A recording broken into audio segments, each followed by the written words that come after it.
পাশে। কসবা ল কলেজের ছাত্রীকে গণধর্ষণের পথ নিরাপত্তা সপ্তাহ উপলক্ষে কালিয়াগঞ্জের ট্রাফিক পুলিশের ইসলামপুর পুলিশ জেলার পক্ষ থেকে ইসলামপুর বাস স্ট্যান্ডে মিনমিন নয়, স্পষ্ট প্রশ্নের স্পষ্ট জবাব। আমরা ভারত টিভি, প্রতিদিন প্রতিক্ষণ মানুষের পাশে। রায়গঞ্জের সুপরিচিত বস্ত্র বিপণী বসন্ত স্টোর্স রেডিমেড পোশাকের মনকাড়া কালেকশন নিয়ে এসেছে। একই ছাদের তলায় পাবেন বেনারসি, লেহেঙ্গা, শেরওয়ানি, কোট প্যান্ট সহ ছোট বড় সকলের মনের মতো পোশাক। তাই আর দেরি নয়, আজই আসুন বসন্ত স্টোর্সে।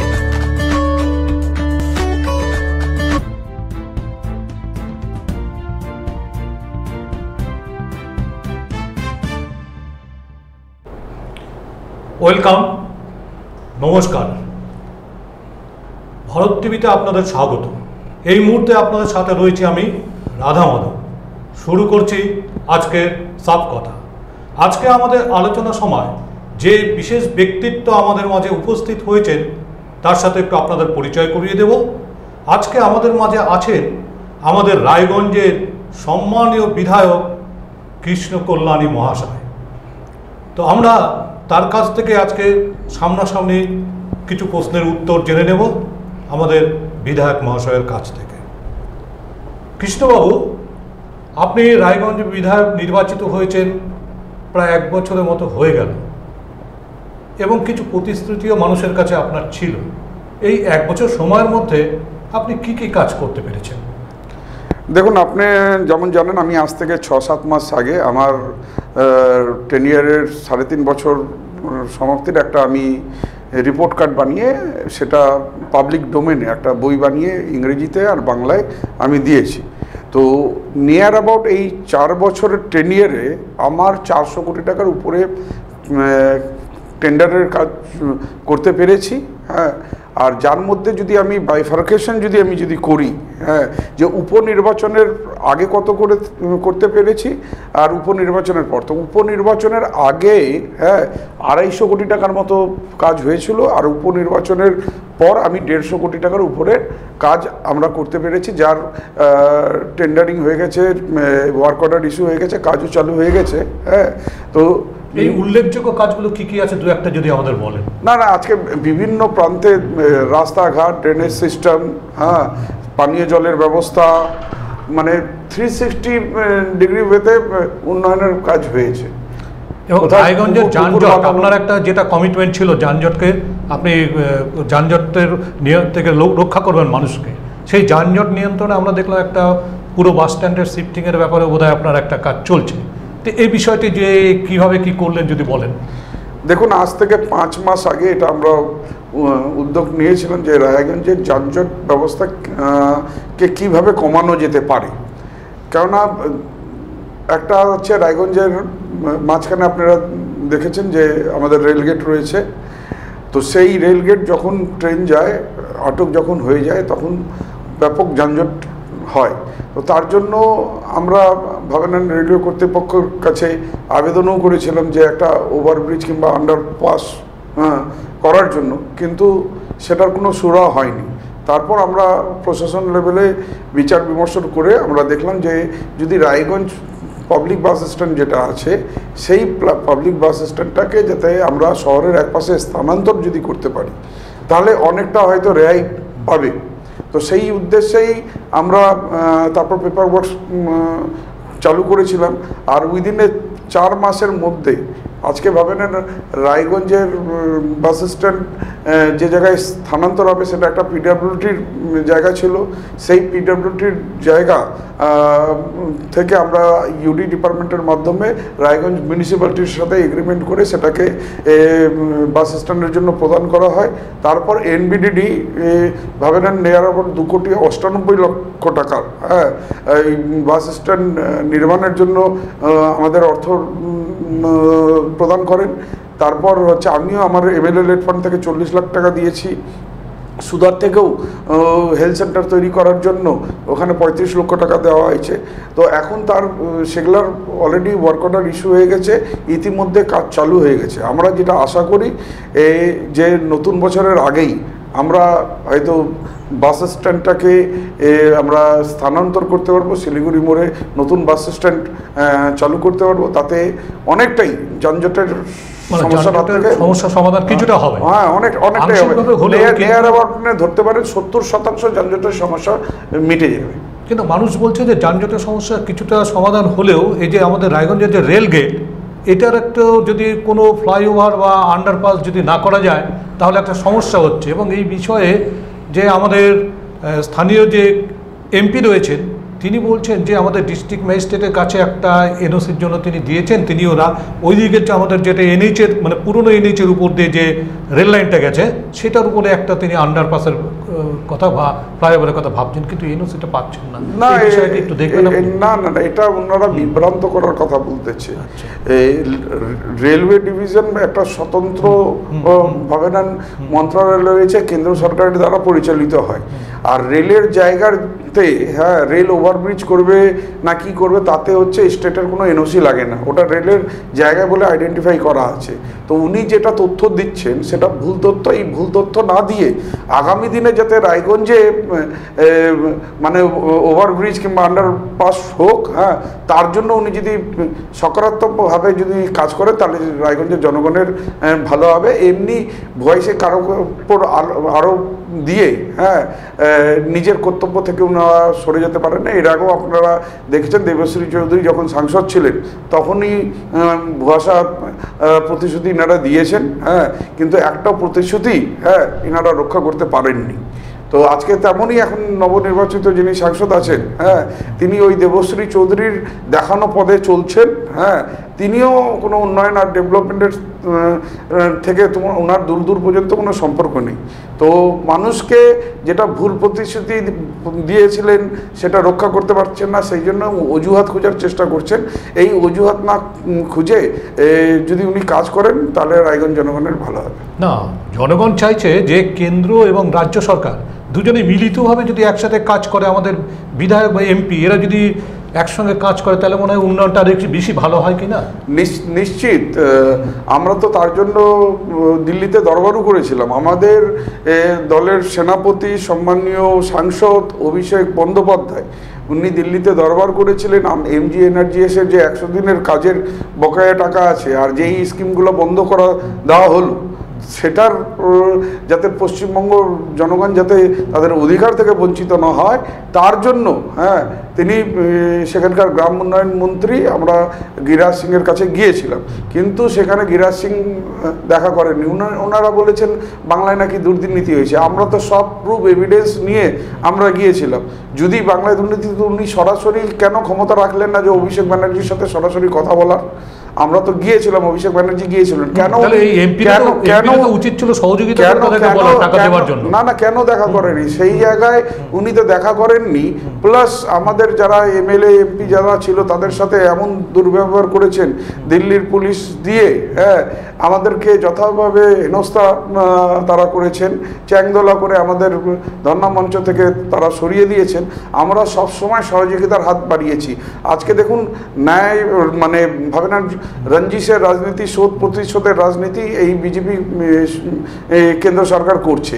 আজকে পশ্চিমবঙ্গে নিয়ার আবার 1,90,000 কোটি টাকা আটকে রেখেছে।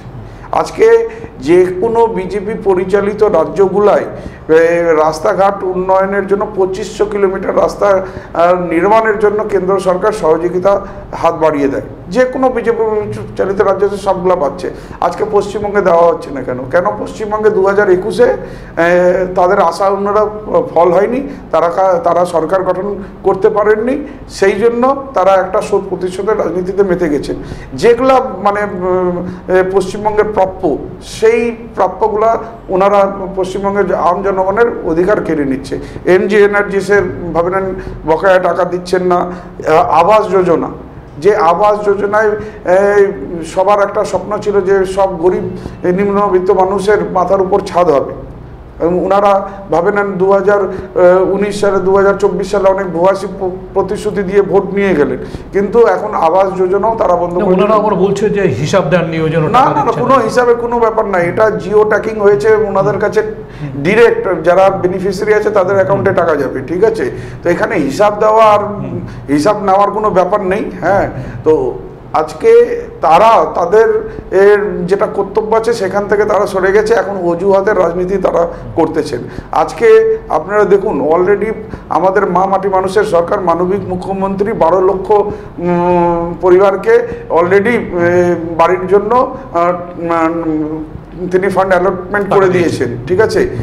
আরও উনি ঘোষণা করেছেন 16 লক্ষ পরিবারকেও তিনি ডিসেম্বরের মধ্যে প্রথম কিস্তি দিয়ে দিবেন।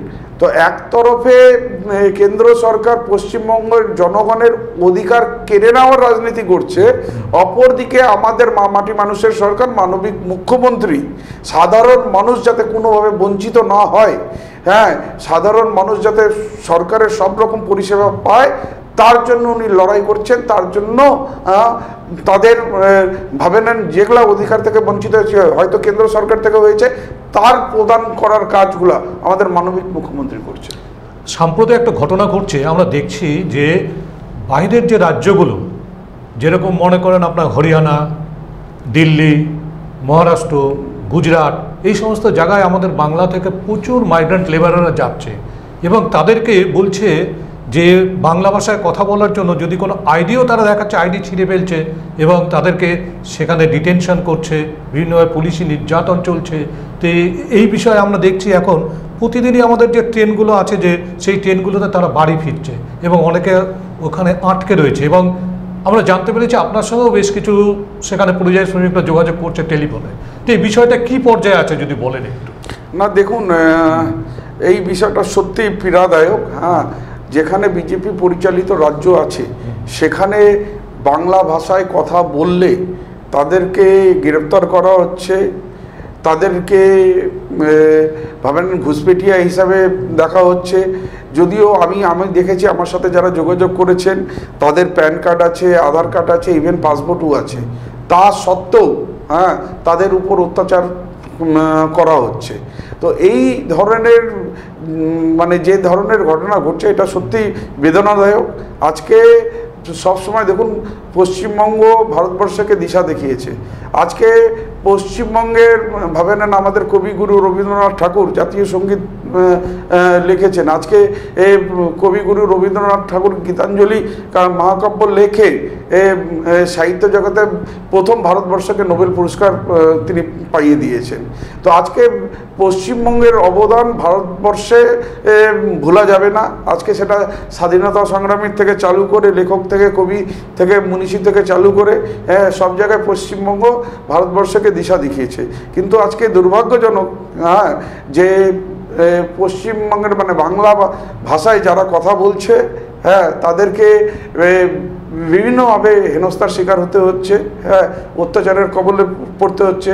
এই যে এটা যেটা শোধ প্রতিশোধের রাজনীতি, হ্যাঁ এই রাজনীতি ভারতবাসী কোনোদিন মেনে নেয়নি, আগামী দিনও মেনে নেবে না।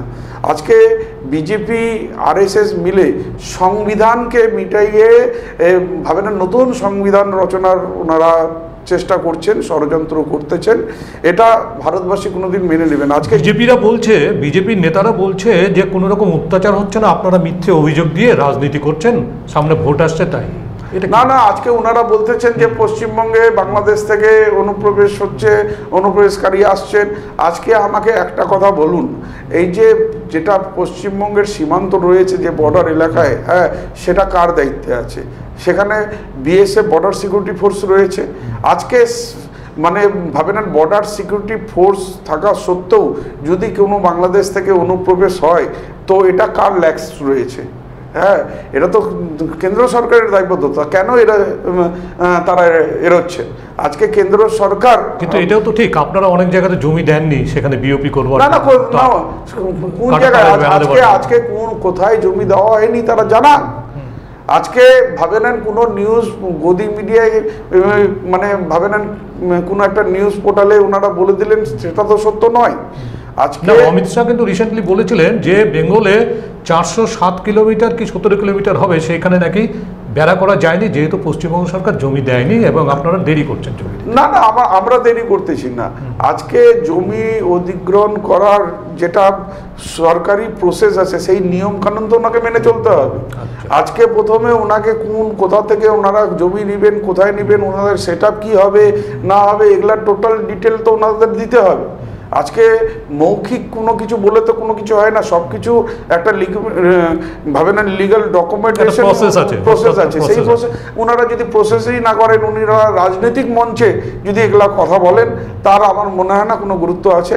আজকে ওনারা যদি চান, হ্যাঁ ভাবে না এই বর্ডারকে সুরক্ষিত করার জন্য জমি যদি চান, তাহলে সেটা অফিসিয়ালি এই ওনাদের আসতে হবে। উনি আসুন, আমাদের মুখ্যমন্ত্রীর সাথে কথা বলুন। আমাদের মুখ্যমন্ত্রী বলেছেন যে আজকের থেকে ভাষা আন্দোলন শুরু হলো 27 জুলাই থেকে, এবং এই ভাষা আন্দোলন এবং এর মূল হচ্ছে কারণ হচ্ছে এই যে আমাদের বিভিন্ন জায়গাতে গিয়ে বাইরের রাজ্যগুলোতে যে আমাদের এখানকার বাংলাভাষী মানুষরা তারা অত্যাচারিত হচ্ছে।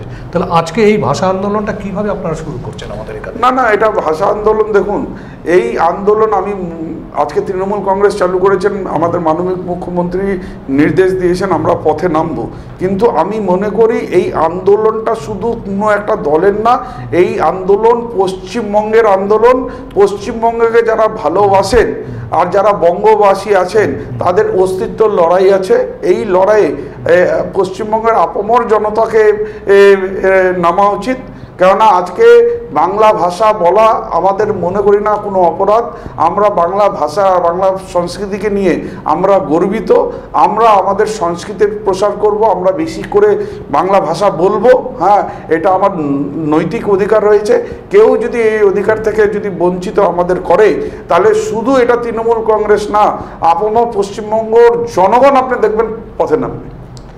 মমতা বন্দ্যোপাধ্যায় আরও বলেছেন যে সহায়তা কেন্দ্র করতে, যে সমস্ত জায়গা থেকে বেশি লেবার মাইগ্রেশন হয়ে বিভিন্ন রাজ্যে আছে, সেই ভিন রাজ্যের থেকে যারা ফিরে আসছে বা যে ওখানে কাজ করছে তাদের ফ্যামিলির সঙ্গে যোগাযোগের ব্যাপারে কতটুকু উন্নত হয়েছে? না, অলরেডি আমরা যোগাযোগে রয়েছি। হ্যাঁ, আমার সাথেও এমন কোনো দিন নেই হ্যাঁ যে আমার কাছে 50-100টা ফোন আসে না, আমার কাছেও আসে, আমরা যোগাযোগ রাখছি।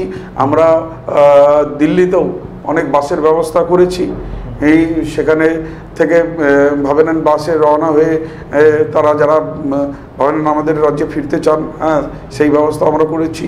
বিভিন্ন দরকার পড়লে কেউ ট্রেনের টিকিট যদি চান সেটারও আমরা ব্যবস্থা করে দিচ্ছি। আজকে ভাবে নেন আমাদের মামাটি মানুষের সরকার দায়িত্ব নিয়ে বলছে যারা পশ্চিমবঙ্গবাসী রয়েছেন, যাদের লিগ্যাল ডকুমেন্ট রয়েছে, তাদের পাশে আমরা রয়েছি। আপনি রায়গঞ্জের বিধায়ক, কিন্তু আমরা দেখতে পাচ্ছি যে একটা আলোচনা চলছে যে আপনি হেমতাবাদের অনেক পরিযায়ী শ্রমিককে বিভিন্ন আপনি সহযোগিতা করছেন, সেখানে বিরোধীরা অনেক সময় প্রশ্ন ছুড়ে দিচ্ছে যে কৃষ্ণ কল্যাণী এবার হেমতাবাদ থেকেও দাঁড়াতে পারেন, এই বিষয়ে কি বলবেন তাদের? ওই যে বিরোধীদের হচ্ছে পেটে বিদ্যা কম, ওই কথা আছে অল্প বিদ্যা ভয়ঙ্করী, কথায় কথায় মাতব্বরী। আজকে হেমতাবাদ হচ্ছে SC seat, schedule caste seat, আর আমি ভাবেন জেনারেল কাস্ট থেকে বিলং করি। তো আমি জীবনে আমার ইতিহাস নেই যে আমি ওখানে দাঁড়াতে পারবো। আর তারপর শুধু আপনি হেমতাবাদ বলুন না কেন, হেমতাবাদ, করণদিঘি, ভাবেন গোয়ালপুকুর, ইসলামপুর, চাকুলিয়া, আমাকে যেখান থেকে যারা ফোন করবে আমি সহযোগিতার হাত যতটা পারবো বাড়িয়ে দেবো। কেননা আমি ভাবেন আপনি যেমন জানেন 2024 সালে আমি তৃণমূল কংগ্রেসের ভাবেন লোকসভার ক্যান্ডিডেট ছিলাম। তো আজকে আমি লোকসভা না জিতলে পারব, আমি 4,92,000 ভোট পেয়েছিলাম। তো আজকে বিভিন্ন বিধানসভা থেকে বিভিন্ন লোকেরা আমাকে ভোট দিয়েছেন, আর যারা ভোট দিয়েছেন কিংবা যারা দেননি, আমি মনে করি আমি যদি সাংসদ হতাম তাহলে সবার জন্য কাজ করতাম। এখন যেহেতু আমি সাংসদ ক্যান্ডিডেট, সেই জন্য তারা আমাকে চেনেন, তারা আমাকে ফোন করছেন। তো এটা আমার নৈতিক দায়িত্ব আছে যে আমি এটা দেখবো না এটা কোন বিধানসভা। উত্তর দিনাজপুরে আপনাকে দল দায়িত্ব দিয়েছিল কালিয়াগঞ্জের, কালিয়াগঞ্জে আপনি দায়িত্ব পালন করছেন দলের হয়ে, তো সেখানে যদি আপনাকে কোনো প্রস্তাব দেয় আপনি কি দাঁড়াবেন কালিয়াগঞ্জ থেকে? এই যে Kaliaganj SC seat, Kaliaganj SC, সেখানে তো আপনার হ্যাঁ। তো সুতরাং এগুলো বিরোধীদের অপপ্রচার, এটা বিরোধীদের অপপ্রচার। তারা জানে না অ্যাকচুয়ালি, তারা সংবিধান বুঝে না, তারা কোন কনস্টিটিউশন কোন রিজার্ভেশনে আছে সেটা ওনারা জানেন না। এখন যার জনপ্রিয়তা গগনচুম্বী, হ্যাঁ তার উপরে আক্রমণ করতে হবে। তো সেই জন্য আমাদের তৃণমূল কংগ্রেসের পরিবারের মধ্যে একটা টাসাল লাগানোর একটা রাজনীতি ওরা করছেন। তো এটা সাধারণ জনগণ সবই জানে। আজকে কৃষ্ণ কল্যাণী রায়গঞ্জের বিধায়ক, কৃষ্ণ কল্যাণী রায়গঞ্জ থেকেই যদি দল আমাকে টিকিট দেয়, রায়গঞ্জ থেকেই কৃষ্ণ কল্যাণী লড়বে, কৃষ্ণ কল্যাণী অন্য জায়গায় যাবে না। এবার একটু রায়গঞ্জের বিষয়ে আমরা একটু আসি, যেহেতু আপনার বিধানসভা রায়গঞ্জ পৌরসভা এবং গ্রামীণ সব জায়গা নিয়ে আপনার বিধানসভাটা তৈরি হয়ে আছে। রায়গঞ্জ বিধানসভাতে একটা রায়গঞ্জ শহরে একটা সমস্যা রয়েছে যানজট ছাড়াও, সেটা হচ্ছে যে পরিষ্কার পরিচ্ছন্নতা নিয়ে একটা জঞ্জাল স্তূপ রায়গঞ্জ শহরের রাস্তার ধারে প্রায়শই দেখা যাচ্ছে এবং মানুষের স্বাস্থ্যহানি ঘটছে, বিভিন্ন সময় বিভিন্ন রকম প্রচার হচ্ছে এবং আপনিও এই বিষয়ে একটু ক্ষোভ প্রকাশ করেছিলেন যে পরিষ্কার পরিচ্ছন্নতা কেন থাকবে না, এই বিষয়ে আপনিও প্রশ্ন করেছিলেন। তো কিন্তু তাতেও কিন্তু কোনো রকম মানে সেই রকম পরিষ্কার পরিচ্ছন্নতা এখনও দেখা যাচ্ছে না, কেন এটা এরকম হয়ে আছে? দেখুন, আমি বিধায়ক হওয়ার আগে আমি রায়গঞ্জবাসী, আর রায়গঞ্জবাসী হিসাবে আমি আওয়াজ তুলেছিলাম যে পরিষ্কার পরিচ্ছন্নতায় সামাও কোথাও না কোথাও গাফিলতি চলছে। তো আমরা আমাদের জনপ্রতিনিধি হিসাবে আমরা আমাদের দায়িত্ব এড়াতে পারি না। আজকে এই পরিষ্কার পরিচ্ছন্নতা করার জন্য আমাদের যে পদক্ষেপ নেওয়া উচিত সেই পদক্ষেপ নিতে হবে। আজকে আমাদের যারা কোঅর্ডিনেটরগণগুলো ছিলেন তাদেরকেও আমি বলেছিলাম যে আপনাদের প্রত্যেকটা ওয়ার্ডের মধ্যে 5-6 জন করে সাফাই কর্মী আছে, আপনারা সপ্তাহে 2 দিন অন্তত শহর পরিষ্কার করার জন্য আপনারা লোক নিয়োগ করেন। কেননা 27টা ওয়ার্ড আছে, সেখান থেকে যদি 5টা করেও যদি আমরা সাফাই কর্মী যদি পেয়ে যাই তাহলে আমরা শহরকে পরিষ্কার রাখতে পারবো।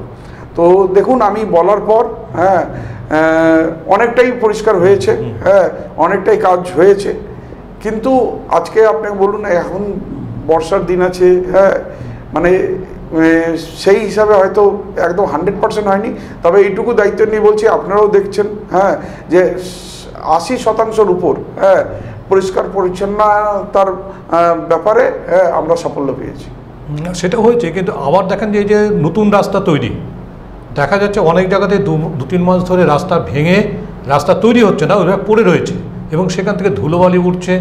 সেখানে বেশ কিছু জায়গাতে যে খাবারের দোকানগুলো আছে তারাও বিভিন্ন সময় অভিযোগ করছে যে সেই খাবারের জিনিস নষ্ট হচ্ছে, বিভিন্ন জায়গাতে মানুষের চলতে ফেলতে অসুবিধা হচ্ছে, সাইকেল রিক্সা যদিও নাই, সাইকেল পাংচার হচ্ছে অনেক সময় মানুষের, এই সমস্ত জিনিসগুলো, মোটর বাইকের চাকা পাংচার হচ্ছে, এইগুলো মানুষের দুর্ভোগ ভুগছে। তো এটা এত দেরি হচ্ছে কেন? দেখুন, আমি ইউডি আরবান ডেভেলপমেন্ট ডিপার্টমেন্ট থেকে এনবিডি থেকে রায়গঞ্জ পৌর এলাকার ডেভেলপমেন্টের জন্য প্রায় 16 কোটি টাকা ফান্ড অ্যালটমেন্ট করিয়েছি।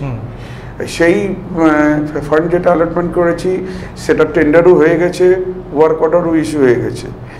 এখন দেখুন বর্ষাকাল আছে, তার জন্য হয়তো একটু দেরি হচ্ছে। আপনারা দেখবেন পুজোর আগে না, আমাদের কথা হচ্ছে রাস্তাটা পরে ভাঙতো, 2 মাস পরে ভাঙলে ভালো হতো, সুবিধা হতো মানুষের। আজকে এবার দেখুন, একটু এটাও আপনাদের মানতে হবে, এবার মনসুনটা বৃষ্টিটা একটু আগে চলে এসেছে, ঠিক আছে।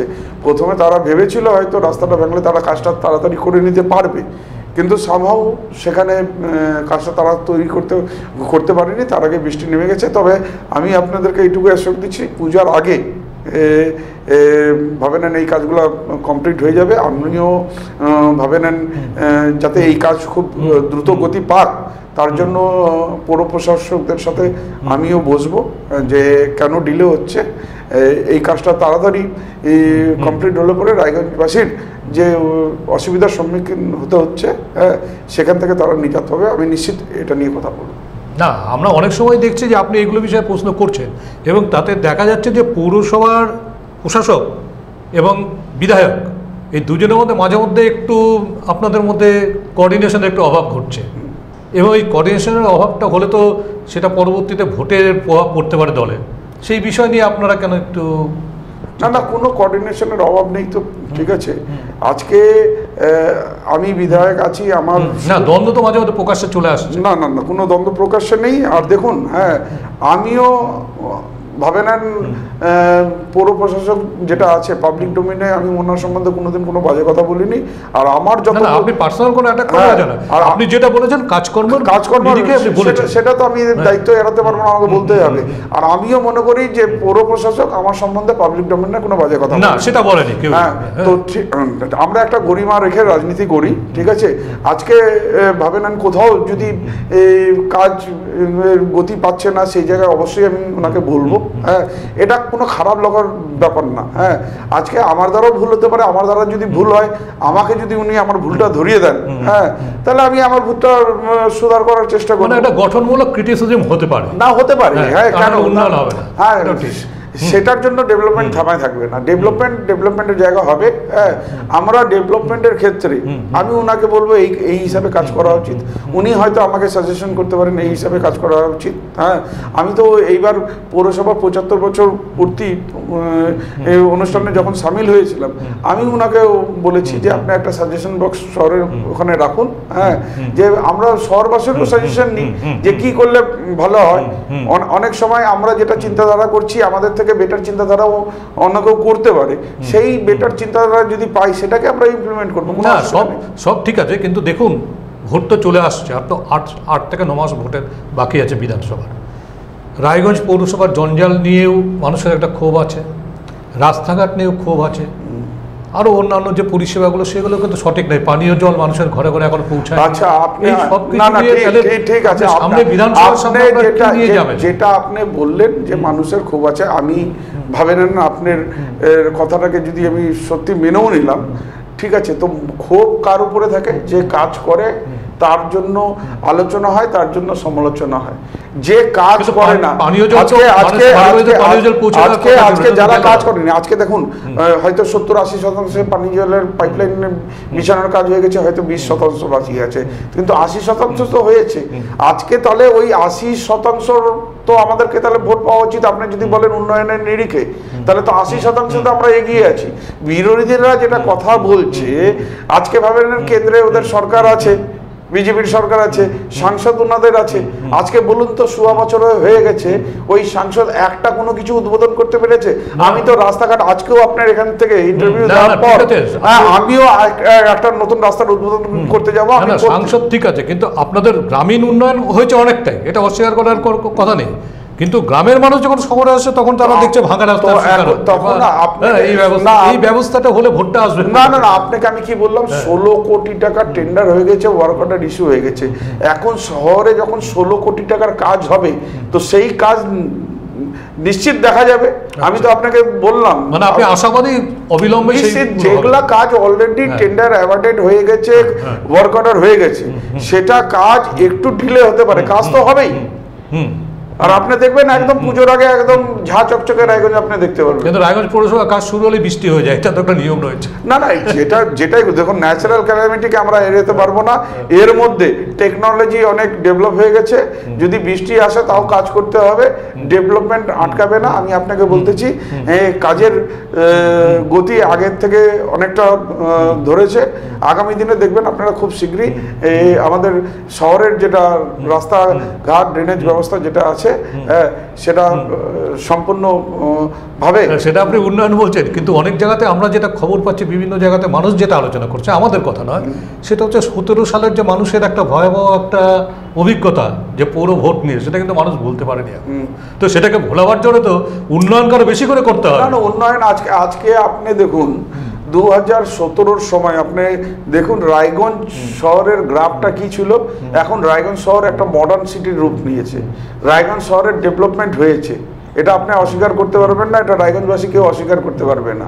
আজকে 2017 আগের ভিডিওগুলো রায়গঞ্জ শহরের দেখবেন, আর আজকের ভিডিও আপনি দেখুন, রায়গঞ্জ শহর এখন ভাবে নেন পশ্চিমবঙ্গে যদি 7-8টা ভালো শহর থাকে, তার মধ্যে রায়গঞ্জ শহরের নাম নেওয়া হচ্ছে। রায়গঞ্জ সে তো কয়েকটা শপিং মল হলো, তো না শপিং মল ছাড়া কেন, আজকে রায়গঞ্জ মেডিকেল কলেজ হয়েছে, রায়গঞ্জে ইউনিভার্সিটি হয়েছে, রায়গঞ্জে বিএড কলেজ হয়েছে, রায়গঞ্জে ভালো ভালো English medium school, private school হলেও আসছে। তো এগুলা রায়গঞ্জে শিল্প হয়েছে, ইন্ডাস্ট্রিজ হয়েছে। না কি হয়েছে, বেশি হয়েছে, কিন্তু পরিবেশ যে একটা দরকার সেই পরিবেশটা পাচ্ছে না। কারণ রায়গঞ্জ ইউনিভার্সিটি যেরকম আপনি দেখুন, প্রতিদিনই রায়গঞ্জ ইউনিভার্সিটিতে বিভিন্ন রকম গন্ডগোল হচ্ছে, ভিসির সঙ্গে স্টাফদের গন্ডগোল হচ্ছে। মানে এই ভিসি যে এসেছেন, এটা আমাদের জন্য দুর্ভাগ্যজনক। আজকে যদি এটা সিএম রিক্রুটমেন্ট দ্বারা যদি ভিসি আসতো, তাহলে এই ধরনের জিনিস হতো না। হ্যাঁ, ইনি অবৈধভাবে একটা টেম্পোরারি ভিসি আছে, আমরা চাই একটা পার্মানেন্ট ভিসি।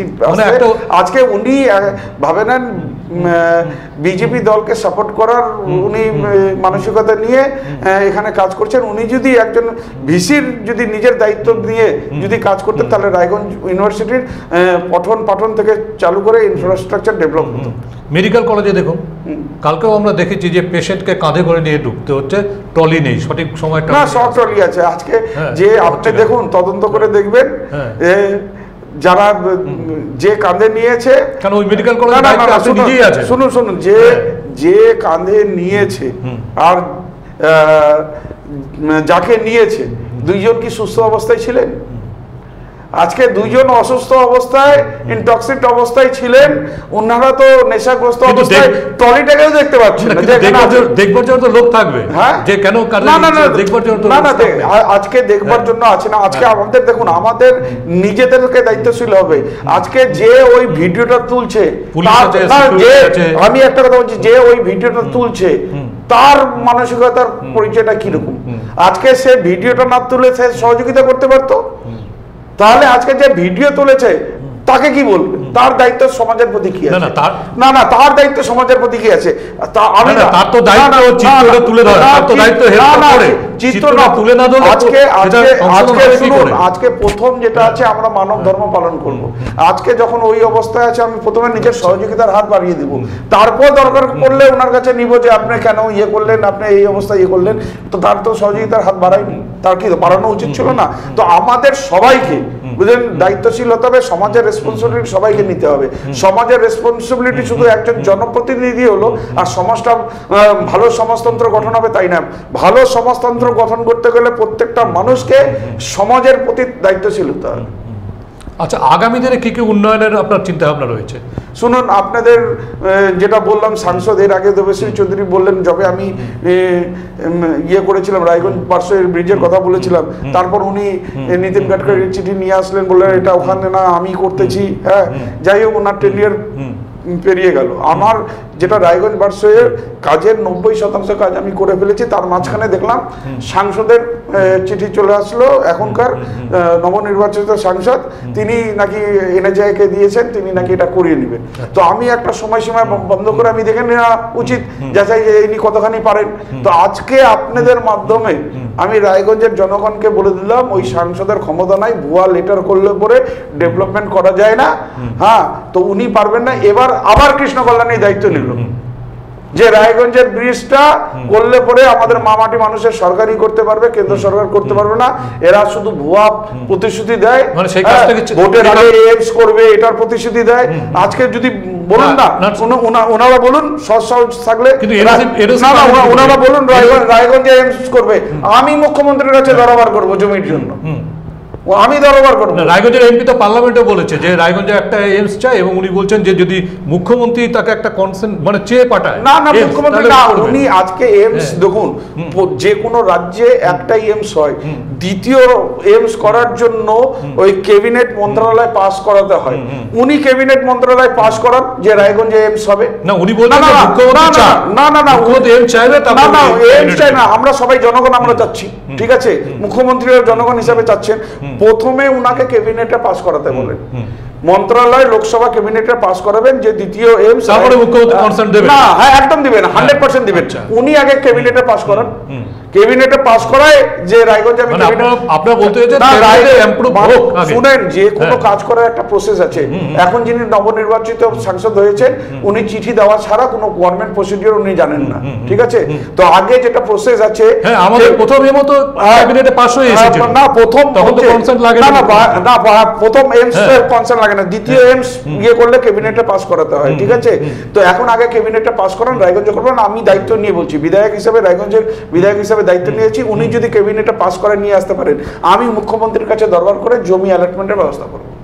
বিজেপির পক্ষ থেকে একটা কথা শোনা যাচ্ছে যে আমাদের যে এমপি কার্তিক পাল, আগামী দিনে রায়গঞ্জ থেকে যদি আপনি ভোটে দাঁড়ান, উনিও নাকি আপনার বিরুদ্ধে এমএলএ থেকে দাঁড়াবেন। তো সেই বিষয়ে না না, তার মানে উনি প্রথম কথা, তার মানে এটা যদি বিজেপি বলে, তার মানে উনি নিজের সাংসদ হিসাবে ওনার দায়িত্ব পালন করতে পারছেন না।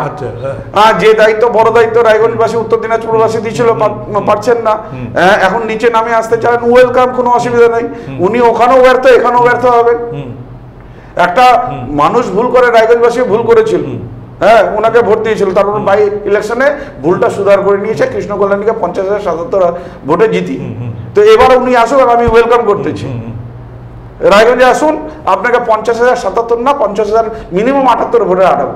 আপনি ভোটের বাই ইলেকশনের আগে একটা কিন্তু কমিটমেন্ট করেছিলেন যে কমপ্লেন বক্স বসাবেন শহরের দুপ্রান্তে, কিন্তু কমপ্লেন বক্সটা কিন্তু এখনো বসানো হয়নি, যে মানুষের কাছ থেকে অভিযোগ নিয়ে কাজ করবে। কৃষ্ণ কল্যাণী যেটা কমিটমেন্ট করে তার 100% সেই কমিটমেন্টটা রক্ষা করে। আপনি দেখেন রায়গঞ্জ সুদর্শন পুরে আমাদের যে সুরেন্দ্রনাথ কলেজ আছে, ওখানে কমপ্লেন বক্স বিধায়কের বসে গেছে অলরেডি। আরেকটা আমি রায়গঞ্জ ইউনিভার্সিটিতে দিয়েছিলাম, ভিসিকেও আমি চিঠি পাঠিয়েছিলাম, এখন পর্যন্ত তার সদুত্তর ভিসি দেননি। কেন দেননি?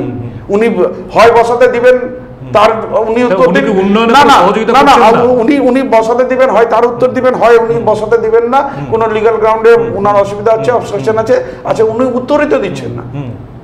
তো আমি যেটা কমিটমেন্ট করেছিলাম, আমার কমিটমেন্ট আমি পালন করি। সুরেন্দ্রনাথ কলেজে বসে গিয়েছে, ইউনিভার্সিটিতে হ্যাঁ বসাতে চেয়েছি, তার লেটারও দিয়েছি, আমার কাছে প্রমাণ স্বরূপ আছে, আপনাদেরকে কপি দিয়ে দিব। আপনারা ভিসিকে কোশ্চেন করবেন। উপাচার্য যদি আপনাকে উন্নয়নের সহযোগিতা না করে, তাহলে এটা তো মানুষের কাছে আপনাকে আনতে হবে। হ্যাঁ, তো আজকে আপনাদের মাধ্যমে নিয়ে আসলাম, আপনাদের মাধ্যমে আমি নিয়ে আসছি, ঠিক আছে? আপনারা জনগণকে জানান, আপনাদের এই চ্যানেলের মাধ্যমে লোক দেখবে, জানতে পারবে। আমি যেটা ওনাকে চিঠি করেছি তার কপি আপনাদেরকে দিয়ে দেব। আর এই রায়গঞ্জ বিশ্ববিদ্যালয় নিয়ে প্রায় এরকম শোনা যাচ্ছে, মাঝে মধ্যেই ওই যে উন্নয়ন সমিতি একটা আছে রয়েছে ভেতরে, ওই কর্মচারীবৃন্দ, তাদের সঙ্গে মাঝে মধ্যেই ভিসির গন্ডগোল হচ্ছে। এবং আরে এখন ভিসি একটা রাজনৈতিক দলকে ফায়দা দেওয়ার জন্য ওখানে বসেছেন, উনি বিজেপিকে ফায়দা দেওয়ার জন্য বসেছেন। এখন সবাই তো আর বিজেপিকে পছন্দ করে না, তো যারা বিজেপি বিরোধী রয়েছেন তাদেরকে তিনি হ্যাকেল করার চেষ্টা করছেন, হ্যাঁ, যে না তোমরা আসে বিজেপিকে সমর্থন করুন। কিন্তু আজকে দেখেন, যে কেউ যে কোনো দলকে সমর্থন করেন, সেই দলের একটা আইডিওলজি নিয়ে হ্যাঁ তারা তাকে সমর্থন করেন। হয়তো রায়গঞ্জ ইউনিভার্সিটি যারা আছে বিজেপি আইডিওলজি পছন্দ নাই, উনি কোন আইডিওলজি পছন্দ করলেন তার হিসাবে ওনার মতের সাথে মত মিলাতে হবে, তো এটা তো সম্ভব চলতে পারে না, অবশ্যই চলতে পারে না। যে একটা শিক্ষা প্রতিষ্ঠান সবাইকে নিয়ে সহযোগিতার মধ্য দিয়ে এগিয়ে যাবে, এটাই হচ্ছে আমাদের বক্তব্য। আচ্ছা, কার্তিক চন্দ্র পালকে আপনি এমএলএ আহ্বান জানালেন আপনার এগেস্টে, কিন্তু কার্তিক যদি আপনার সাথে কন্টেস্ট করে কোন কোন নিরিখে আপনি উনি আপনি বলেন ওনাদের দল বলছে, বিজেপি দল বলছে, ওনাদের দল বলছে, তো আমি সেই জন্য বললাম তাহলে উনি স্বীকার করেছেন, ওনার দল স্বীকার করেছে যে সাংসদ হিসাবে উনি ওনার কর্তব্য পালন করতে পারেননি। ঠিক আছে, রায় উত্তর দিনাজপুর বাসী উত্তর দিনাজপুর বাসী তো ওনাকে অপরচুনিটি দিয়েছিল, উনি সাংসদ হিসাবে পারেননি, তার দায়বদ্ধতা ভাবেন না, ওদের বিজেপি দলের লোক নিয়ে নিচ্ছে। এখন যদি উনি কার্তিক চন্দ্র পালকে কেন, শুভেন্দু অধিকারীকে ডাকুক না কেন, কোনো অসুবিধা নেই তো। আমি আমার দল তৃণমূল কংগ্রেস, আমাকে টিকিট যদি তৃণমূল কংগ্রেস দেয়, এখানে যে কেউ দাঁড়াবে তার বিরুদ্ধে লড়বো, আর তাকে ভালো ব্যবধানে হারাবো। না, রায়গঞ্জে যে যানজট সমস্যা হচ্ছে, সে ফ্লাইওভারটা আপনারা নিজেরাও বানিয়ে নিতে পারতেন।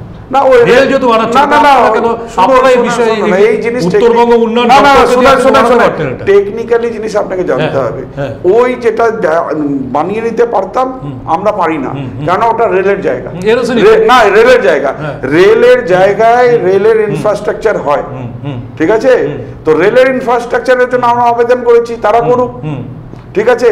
আজকে আপনারা জানেন যে কেন্দ্র সরকার পশ্চিমবঙ্গ থেকে কত % ট্যাক্স তোলে? কিন্তু আপনাদেরকে একটা জিনিস জানাই, কেন্দ্র সরকার কত % ট্যাক্স তুলে জানেন পশ্চিমবঙ্গ থেকে? আর পশ্চিমবঙ্গ থেকে পশ্চিমবঙ্গ সরকার কত % ট্যাক্স তোলে এটা আমি আপনাকে বলে দিচ্ছি। মানে কেন্দ্র সরকার পশ্চিমবঙ্গ থেকে 83% ট্যাক্স তোলে, আর 17% ট্যাক্স তুলে হচ্ছে স্টেট গভর্নমেন্ট। তো 83% ট্যাক্স তুলে আজকে বলতে পারবেন কোনো দুটা প্রকল্প পশ্চিমবঙ্গের আম জনতাকে কেন্দ্র সরকার দিয়েছে? আর সেখানে 17% ট্যাক্স তুলে আমাদের মানবিক মুখ্যমন্ত্রী মানুষের সরকার 74টা প্রকল্প দিয়েছে। আর বাংলা জুড়ে যে হিসাবে উন্নয়ন উনি করে দেখিয়ে দিয়েছেন, এই মাত্র 17% ট্যাক্স কালেকশন করে, আর সেখানে 83% ট্যাক্স কালেকশন করে কেন্দ্র সরকার পশ্চিমবঙ্গ আপামর জনতার অধিকার কেড়ে নিয়েছে। এবার দেখবেন 2026-এর নির্বাচনে আপনারা দেখবেন এরা কিন্তু পরিষ্কার হয়ে যাবে, সাফ হয়ে যাবে। সাধারণ জনগণ যে হিসাবে প্রত্যাখ্যান করবে। আগামী দিনে তাহলে আমাদের বার্ষই রায়গঞ্জের রাস্তাটা আমরা কবে শুরু দেখতে পাবো? না, আমি আজকে বললাম তো, আজকের ডেটটা আপনারা নোট করে রাখবেন। হ্যাঁ, আমি সময় সুযোগ দিয়েছিলাম, উনি লেটার করেছিলেন, সোশ্যাল মিডিয়াকে করেছিলেন, প্রেস ক্লাবে গিয়ে করেছিলেন, উনি করতে পারেননি, আর আমার মনে হয় না করতে পারবে। আজ থেকে দায়িত্বটা নিলাম। আমি আগেও বলছি 90% কাজ আমরা এগিয়ে রেখেছি। শুধু আটকে আছে বিহারের এনওসি লাগবে। এই যে বিহারের নতুন ইলেকশন হতে চলেছে, নতুন বোর্ড গঠন হবে, আর আমরা আশাবাদী নিশ্চিত নতুন বোর্ড আমাদেরকে এনওসি দিয়ে দিবে। আর এনওসি পেলে পরে, নতুন বোর্ড না এলে নতুন বোর্ড দেখুন না, আমি বলছি তো, হ্যাঁ, নতুন বোর্ড এলে পরে এনওসি আমরা পাবো। আর পাওয়ার পর হ্যাঁ, আমাদের কাজ চালু করতে, টেন্ডার ভবনের নোটিশ করতে আমাদের বেশি সময় লাগবে না। এটাকে কৃষ্ণ কল্যাণী আপনাদেরকে আশ্বাস দিই। আচ্ছা, রায়গঞ্জ এমপি বলছে যে রাধিকাপুরের ডবল লাইন, মানে 2-3টে লাইন আরও এক্সটেনশন করেছে, এবং সেখান থেকে গুয়াহাটিগামী ট্রেন, তারপরে ব্যাঙ্গালোরগামী ট্রেন চালাবে। 2-3টে লাইন এক্সটেনশন করেছেন, 2টি কেন, 3টি কেন, 5টি করুন, ঠিক আছে?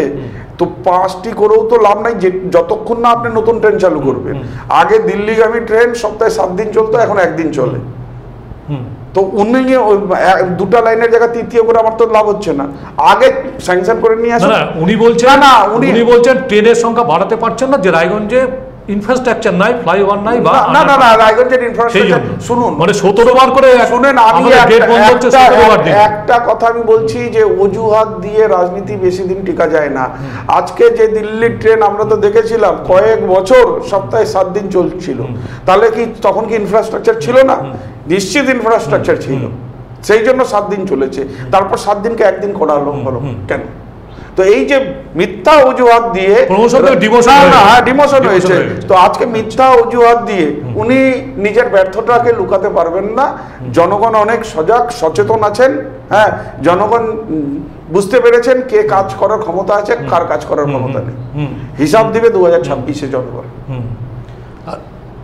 আচ্ছা, এবার তো নতুন করে আবার এসআইআর শুরু হচ্ছে, এবং বুথ লেভেল অফিসারদের ট্রেনিং শুরু হবে আগস্ট মাস থেকে। উনি ওটাও এখন এটা নিয়ে আপনাদের আন্দোলন কর্মসূচি আছে কি? না, ওটা সাব জুডিশিয়াল ম্যাটার আছে। কালকে হয়তো ওনার কোনো বাড়াবে, হ্যাঁ, নির্দেশ কোর্ট থেকে আমরা পাবো।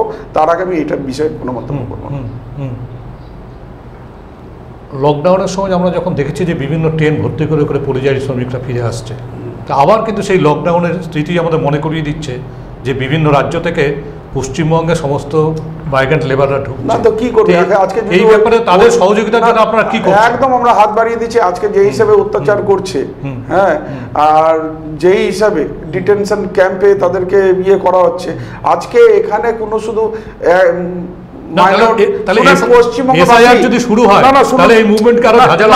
আমি আপনাকে বলছি, পশ্চিমবঙ্গে এখানে হচ্ছে বিজেপি পরিচালিত রাজ্যে যে বাংলা ভাষায় কথা বলছে তার উপরেই এই ধরনের অত্যাচার করা হচ্ছে। তার মধ্যে বেশিরভাগ হয়তো মাইনরিটি রয়েছে, কিন্তু তা বাদেও হিন্দু বাংলাভাষীর উপরে আছে। আপনারা দেখেছেন এনারা সিএ অ্যাক্ট চালু হলো, আসামে ইমপ্লিমেন্ট করলো, আজকে 19 লক্ষ লোক আসামে ডিটেনশন ক্যাম্পে আছে। তার মধ্যে আপনারা দেখুন 13 লক্ষ হিন্দু আসামে ডিটেনশন ক্যাম্পে আছে। শরণার্থীর ভাবে জীবনযাপন করছে, তারা আজ পর্যন্ত বাড়ি ফিরতে পারেনি। তো আমি আজকে আপনাদের চ্যানেলের মাধ্যম দিয়ে আমাদের হিন্দু জনগণকে, আপামর জনগণকে আমি এরা বলবো, এই যে বিজেপির এর ভাবেনের ষড়যন্ত্রের মধ্যে পা দিবেন না। এরা না মুসলিমের, না হিন্দুর, না এরা শিখের, এরা মুষ্টিময় করা যারা আরএসএস করে, হ্যাঁ, শুধু তাদের জন্য রয়েছে। আমাদের বিপদের হাত থেকে বাঁচতে হলে পরে আমাদের আওয়াজ তুলতে হবে। যেই হিসাবে বাংলা ভাষার অপমান হচ্ছে, আমাদের সাধারণ জনগণকে গর্জে উঠতে হবে। কিন্তু বিরোধী দলের তো শুভেন্দু অধিকারী একটা হেল্পলাইন চালু করেছে, বলছে কোনো হিন্দু যদি কোথাও অসুবিধায় পড়ে তাকে ফোন করলে সব ঠিক হয়ে যাবে। মানে ওই শুভেন্দু অধিকারী কয় বছরের হিন্দু? 2021-এর পরে হিন্দু? তাই তো বলছেন। না, উনি 4 বছরের। অনেক হিন্দু ফোন করবে। উনি কত বড় হিন্দু আছেন আমরা সবাই জানি। 4 বছরের হিন্দু। আমার বয়স হয়ে গেছে 48 বছর। ওনার 4 বছরের হিন্দুর কাছ থেকে আমি 48 বছরের হিন্দু, আমি অনেক সিনিয়র। আমার কাছে ওনার কাছ থেকে হিন্দুত্বর ভাবেন নীতি গীতি আমাকে শুনতে হবে না, আমাকে বুঝতে হবে না, আমি ওনার থেকে ভালো বুঝি। আচ্ছা, হেমতাবাদের থেকে বিভিন্ন পরিযায়ী শ্রমিকরা আপনার কাছ থেকে সহযোগিতা চাচ্ছে, বিভিন্নভাবে আপনি সহযোগিতা করছেন করছেন পেয়েছি আমরা। তো এরকম মানে কত লোক এখন আপনি সহযোগিতা? না, আমি যতখানি পারবো, কৃষ্ণ কল্যাণে দেখেন একটা সীমিত শক্তি আছে, আমি যতখানি পারবো ততখানি করবো। আর তারপর আমি ওই দিদিকে বলতো অ্যাপ্লাই করাচ্ছি, আমাদের যে শীর্ষ নেতৃত্ব আছে তাদের কাছেও আমরা সাজেশন নিব কি হিসাবে আমরা সহযোগিতা করতে পারি। এর মধ্যে এই টায়ারের বিধায়ক মোশাররফ হোসেন খুব ভালো কাজ করছে, সে দিল্লিতেও বাসের অ্যারেঞ্জমেন্ট করেছে, ওখানে ক্যাম্প করেছে। আগামী দিনে মোশাররফের সাথে আমারও বিধানসভায় যারা আছে তার সাথে কথা বলে একটা যৌথ ক্যাম্প করব, করে নিয়ে সাধারণ মানুষ যেটা আমার রায়গঞ্জ বিধানসভার আছে তাদেরকে যাতে সুরক্ষিত হিসাবে ফেরাই নিয়ে আসতে পারি। আর তারপর রায়গঞ্জের পাশাপাশি আপনি দেখছেন কালিয়াগঞ্জ বিধানসভা আছে, হেমতাবাদ বিধানসভা আছে, সব ধরনের আমাদেরকে সবাইকে সহযোগিতার হাত বাড়িয়ে দিতে হবে।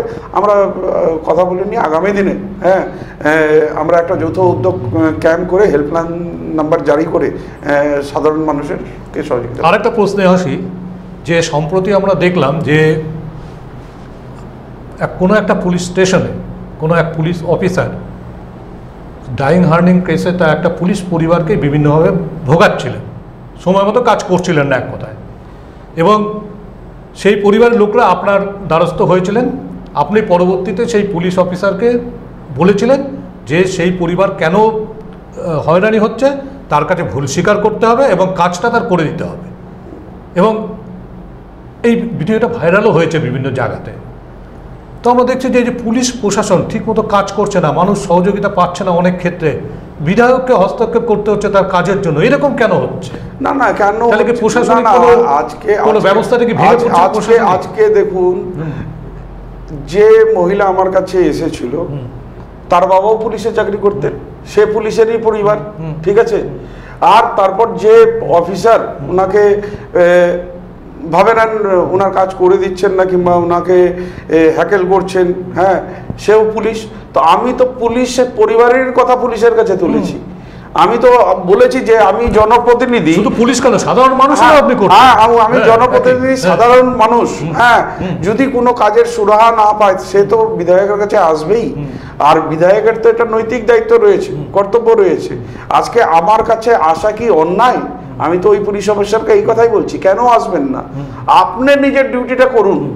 আর আপনি কেন বলছেন যে বিধায়কের কাছে গেছো তোমার আরো দেরি হবে? না, আমাদের কথা সেটাই যে বিধায়ককে হস্তক্ষেপ করতে হচ্ছে, তাহলে আজকে শুনুন, আজকে বিধায়কও পশ্চিমবঙ্গ সরকারে আছে, ওই পুলিশ অফিসারও পশ্চিমবঙ্গ সরকারে আছে। পশ্চিমবঙ্গের সরকারে কোনো যদি অফিসার, কোনো যদি মন্ত্রী যদি কোনো ভুল কাজ করে, আমাদের নেত্রী বলছে তাদেরকে ভুল ধরায় দিতে হবে। তো আমাদের নেত্রী মমতা বন্দ্যোপাধ্যায়, আমাদের মানবিক মুখ্যমন্ত্রী, ওনার নির্দেশে উনি বলছেন সরকার বেসরকারি যেই হোক, কোথাও কোনো যদি এর দুর্নীতি দেখো আর কেউ যদি নিজের কাজে গাফিলতি করে তাকে বুঝিয়ে দিতে হবে। তো সেই কাজটাই আমরা করেছি। আচ্ছা, এবার একটু অন্য জায়গাতে যাচ্ছি। আপনি তো শিল্পপতি একজন, আপনি পশ্চিমবঙ্গের মানচিত্রে একটা বড় শিল্পপতি, কিন্তু আপনি হঠাৎ রাজনীতিতে এলেন কেন? না দেখুন, আজকে রাজনীতিতে আসা আমার আগের কোনো ভাবে না উদ্দেশ্য ছিল না। আমার বাবা দীর্ঘদিন রাজনীতি করেছেন, এটা সঠিক। আমি ভাবে নেন ব্যবসা করে শিল্পপতি হয়েছি, নিজেকে প্রতিষ্ঠিত করতে পেরেছি, কিন্তু তার পাশাপাশি সামাজিক দায়িত্বও আমার ছিল। এই কোভিডের সময় আপনি শিল্পপতি হিসাবে তো প্রচুর ছেলেকে কাজ দিচ্ছেন, যারা কাজ করছে, আপনারও তো সমাজসেবা, একটা বড় একটা সমাজসেবা আছে, আপনি সমাজের জন্য করছেন, কিন্তু রাজনীতিটাকেই পরে। সেই জন্যই তো বলছি, এই যে সামাজিক দায়িত্ব নিয়ে যখন কোভিডের সময় আমি যখন কোভিড মহামারীতে সাধারণ মানুষকে যখন আমি পরিষেবা দিই, আর তখন আমি অনুভব করি যে একজন শিল্পপতি কিংবা কৃষ্ণ কল্যাণী একজন ব্যক্তি হিসাবে সমাজের যেটা দুঃখ কষ্ট আছে সেটা একা মেটাতে পারবে না। তো আমার কিছু শুভাকাঙ্ক্ষীও আমাকে বললেন, তুমি যদি ভাবে নাও জনপ্রতিনিধি হও তাহলে আরও ভালো বেশি কাজ করতে পারবা। তো সেই সময় থেকে হয়তো আমার মাথায় এসেছিল, হ্যাঁ, যে কৃষ্ণ কল্যাণী শিল্পপতি হলেও সমাজের প্রত্যেকজনের সুখ দুঃখ মেটাতে পারবো না, তাহলে আমি যদি একটা জনপ্রতিনিধি হই, হ্যাঁ, তাহলে আমি নিশ্চিত চেষ্টা করব। তো সেই সামেন অ্যান্ড সামহাউ আমার মাথার মধ্যে এসেছিল। তো আমি তারপর রাজনীতিতে এলাম। আর রাজনীতিতে আসার সাথে সাথে আমি সাফল্য পেয়েছিলাম, টিকিটও পেলাম। তারপর আমি রাজনীতিতে আপনার আইডলকে, হ্যাঁ, আইডলকে কাকে অনুসরণ করে আপনার রাজনীতি? না দেখুন, রাজনীতিতে যখন আমি এসেছিলাম, পরিষ্কার কথা বললাম, আমি ওই মানুষের দুঃখ কষ্ট নিবারণের জন্য এসেছিলাম। আমার কাছে তেমন কোনো ভাবেন কেউ আইকন হিসাবে আমার কাছে ছিলেন না, ঠিক আছে। আমি আমার বাবাকে দীর্ঘদিন ধরে দেখতাম পলিটিক্স করছেন, তো সেই নিরিখে বললে পরে আমার বাবাই আমার কাছে আইকন ছিলেন, হ্যাঁ। কিন্তু আমি, আপনি জানেন, যেমন আমি প্রথম বিজেপির টিকিটে আমি জিতি, তারপর 6-7 মাস আমি ছিলাম, তারপর আমি তৃণমূল কংগ্রেস জয়েন করি। তারপর আপনারা দেখলেন আমি উপনির্বাচনে আবার তৃণমূল সিম্বলে আমি। আপনার বাবা দীনদয়াল কল্যাণী মহাশয় রায়গঞ্জের অনেক মানুষের মণিকোঠায় আছেন এখনো তার কাজের জন্য, অনেক কাজের জন্য। তো আপনার কি কোন কাজটা আপনার সব থেকে বেশি ভালো আপনাকে সাড়া দেয় তার বাবার কাজের জন্য, যে আপনি গর্বিত এমন একটা কাজ বলুন তো? দেখুন, আজকে যে কোনো কাজ, হ্যাঁ, কোনো কাজ বড় নয়, কোনো কাজ ছোট নয়, হ্যাঁ। এখন একটা ছোট কাজ করলে পরেও একটা সাধারণ মানুষের দুঃখ কষ্ট মিটে যায়, হ্যাঁ। আর অনেক বড় কাজ করেও, হ্যাঁ, ভাবে না সেই তৃপ্তি আসে না। তো কোনো কাজ, সেই কাজের পিছনে কত অর্থ ব্যয় করলাম সেটা বড় কথা নয়, সেই একটা ছোট কাজ করেও কতজন লোককে আমি মন জয় করলাম, সেটাই হচ্ছে বড় কথা। আমাকে ওটাই ভালো লাগে যে কাজে আমি লোকের মন জয় করতে পারি। আপনি একটা অন্নপূর্ণা ভান্ডারের একটা গাড়ি কয়েক বছর ধরে আপনি চালাচ্ছেন, যেখানে মানুষকে বিনা পয়সাতে আপনি মানে রুটি তরকারি ছাড়া আর অন্যান্য জিনিস পরিবেশন করাচ্ছেন, এবং এই আইডিয়াটা আপনার কবে থেকে এলো, কিভাবে? না না, এই আইডিয়াটা দেখুন আমার নির্বাচন লড়ার আগের থেকেই ইয়েটা ছিল। এটা আমার বাবার, হ্যাঁ, রাজনীতি প্রবেশের আগেই আপনার, কেন তখন ইলেকশন চলছিল, আমি ক্যান্ডিডেট ছিলাম, তার জন্য ওই গাড়িটা নামাতে পারিনি, বন্ধ করা হয়েছে। হ্যাঁ, তারপর ইলেকশনের পর আমি ওই গাড়িটা চালু করেছিলাম, কিন্তু ওই গাড়ি বানাতে তো 3-4 মাস সময় লাগে। আমরা ইলেকশনের পরেই, রেজাল্ট বেরোনোর পরেই, এই ভাবেন 2 তারিখ রেজাল্ট বেরিয়েছিল, 16 তারিখে আমরা ওই গাড়িটা ভাবেন সার্ভিস দেওয়া চালু করলাম।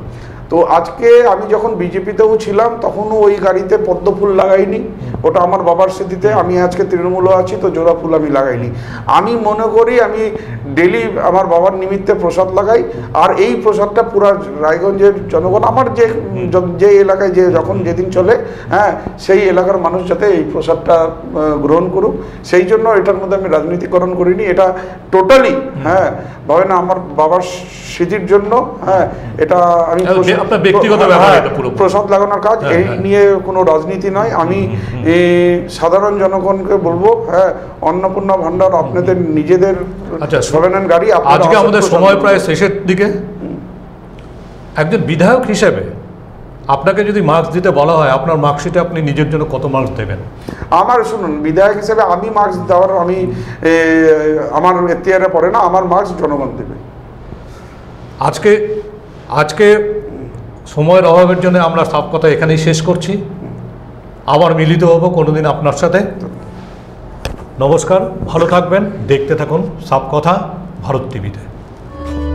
দেশ থেকে রাজ্য, জেলা থেকে শহর, সকাল থেকে রাত, দিনভর শুধুই খবর দেখুন ভারত টিভি। প্রতিদিন প্রতিক্ষণ মানুষের পাশে। কসবা ল কলেজের ছাত্রীকে গণধর্ষণের পথ নিরাপত্তা সপ্তাহ উপলক্ষে কালিয়াগঞ্জের ট্রাফিক। রায়গঞ্জের সুপরিচিত বস্ত্র বিপণী বসন্ত স্টোর্স রেডিমেড পোশাকের মনকাড়া কালেকশন নিয়ে এসেছে। একই ছাদের তলায় পাবেন বেনারসি, লেহেঙ্গা, শেরওয়ানি, কোট প্যান্ট সহ ছোট বড় সকলের মনের মতো পোশাক। তাই আর দেরি নয়, আজই আসুন বসন্ত স্টোর্সে।